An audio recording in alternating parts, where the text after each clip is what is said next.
अभी देर रात उसामा साहब और हिना साहब से मुलाकात हुई थी आपकी, तो क्या अब रिश्ते ठीक हो गए हैं इन दो परिवार के दरमियान, या फिर जिस तरीके से नहीं चर्चे नहीं, हुए थे? पहले से ही रिश्ता ठीक था, कहीं कोई गड़बड़ था ही नहीं, कोई जी मतलब ही नहीं है। जी क्यों होगा रिश्ता खराब, क्यों होगा? जी है हम उनकी बेटी शाहबुद्दीन जी की बेटी की शादी में गए, उनके बेटे की शादी में गए, जी उनके घर कई बार गए हैं, जी।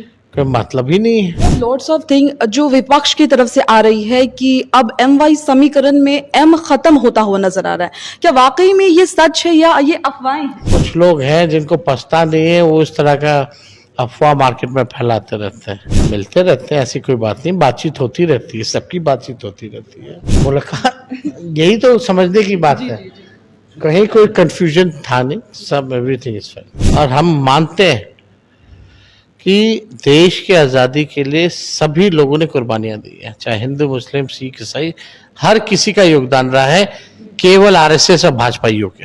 ये लोग तो नागपुर पे झंडा नहीं फहराते थे अपने हेडक्वार्टर पर, जब हल्ला हम लोग करने लगे तब जाकर के लोगों ने नागपुर पे झंडा फहराया। एक और अहम सवाल है, मोदी 3.0 की शुरुआत होने के बाद और नीतीश कुमार जब से एनडीए में शामिल हुए, लगातार बिहार में आए दिन आपराधिक घटनाएं भी बढ़ रही है और पुल पुलिया तो खैर गिर रही है, तो इस चीज को कैसे देखते हैं? पेपर लीक हो रहा है, डेली हत्याएं होनी है, भाजपा के नेताओं की भी हत्या हो रही है, लेकिन इनको कोई चिंता ही नहीं है, कोई दुख ही नहीं है। रेप हो रहे हैं, किडनैपिंग हो रही है, एक दिन ऐसा नहीं है जो हम खबर नहीं सुनते कि भाई बैंक को लूट लिया गया, घर में घुस के गोली मारी जा रही है। तो वाकई में नीतीश कुमार जी का इकबाल खत्म हो चुका है, लॉ एंड ऑर्डर ध्वस्त हो चुका है, अपराधी के मन से पुलिस का भय खत्म हो चुका है। भ्रष्टाचार, पुल पुलिया, मेगा पुल कितनी बार भी गिर जाए कोई दोषी नहीं होता इनके लिए। कहाँ गया भ्रष्टाचार? जो पैसा का नुकसान हुआ उसकी भरपाई कौन करेगा? कोई सरकार का लोग पीड़ितों के पास नहीं जाता है, आंसू पोंछता नहीं है लोग, ये नहीं बताता जो भ्रष्टाचार हुआ उसका पैसा का रिकवरी कहाँ से कराएंगे, अपराधी को सजा कब दिलाएंगे, परिवार को न्याय कब दिलाएंगे, पीड़ित परिवार को कोई मतलब नहीं है। अपना बस काट रहा है, सरकार में रहना है बस इनको, हिंदू मुसलमान दंगा फसाद कराना है, दिन भर लालू जी और तेजस्वी जी को गाली देना है, और कोई मतलब है? बस इसी पे चल रहा है इन लोगों का दुकान। तो बीजेपी है डबल इंजन की सरकार, केंद्र में और राज्य में अगर एक की सरकार हो तो ये हालत रहेगी बिहार की। अब बिहार ने सब कुछ दिया उनको, तब ये प्रोग्रेस है। So you can imagine what is happening. There are lots of thing जो विपक्ष की तरफ से आ रही है कि अब एम वाई समीकरण में एम खत्म होता हुआ नजर आ रहा है, क्या वाकई में ये सच है या ये अफवाहें हैं?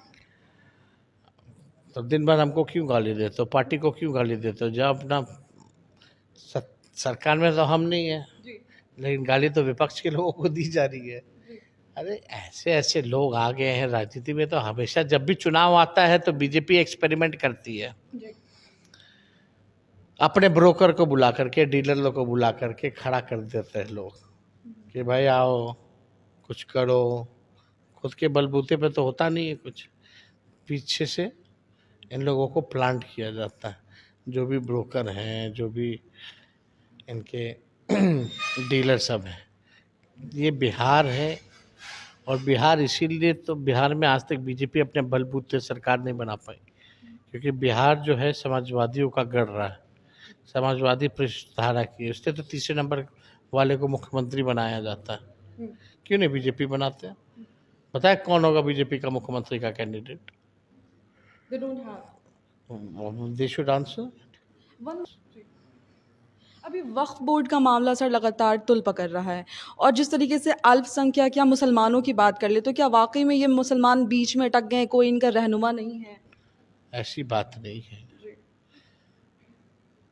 मुसलमान भाई अपना लड़ाई लड़ना जानते हैं, वो इस देश के नागरिक हैं, उनका अधिकार है, लेकिन जिस हिसाब से नफरत फैलाया जा रहा है,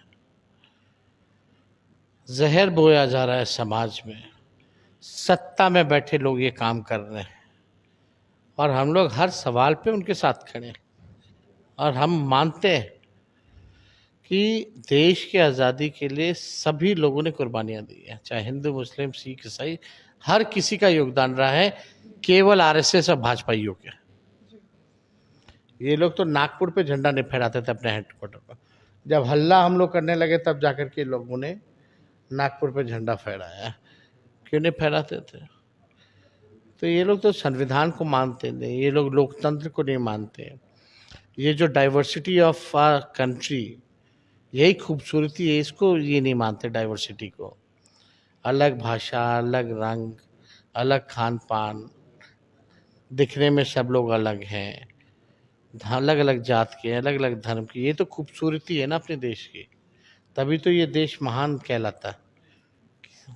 तरह तरह के लोग, अनेकता में ही एकता है, यही खूबसूरती है अपने देश की। तो ये बीजेपी चाहती नहीं है, तो बर्बाद कर दिया।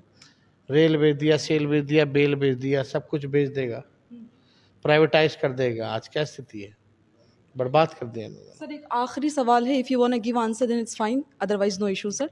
अभी देर रात उसामा साहब और हिना साहब से मुलाकात हुई थी आपकी, तो क्या अब रिश्ते ठीक हो गए हैं इन दो परिवार के दरमियान, या फिर जिस तरीके से चर्चे पहले से ही रिश्ता ठीक था, कहीं कोई गड़बड़ था ही नहीं, कोई मतलब ही नहीं है। जी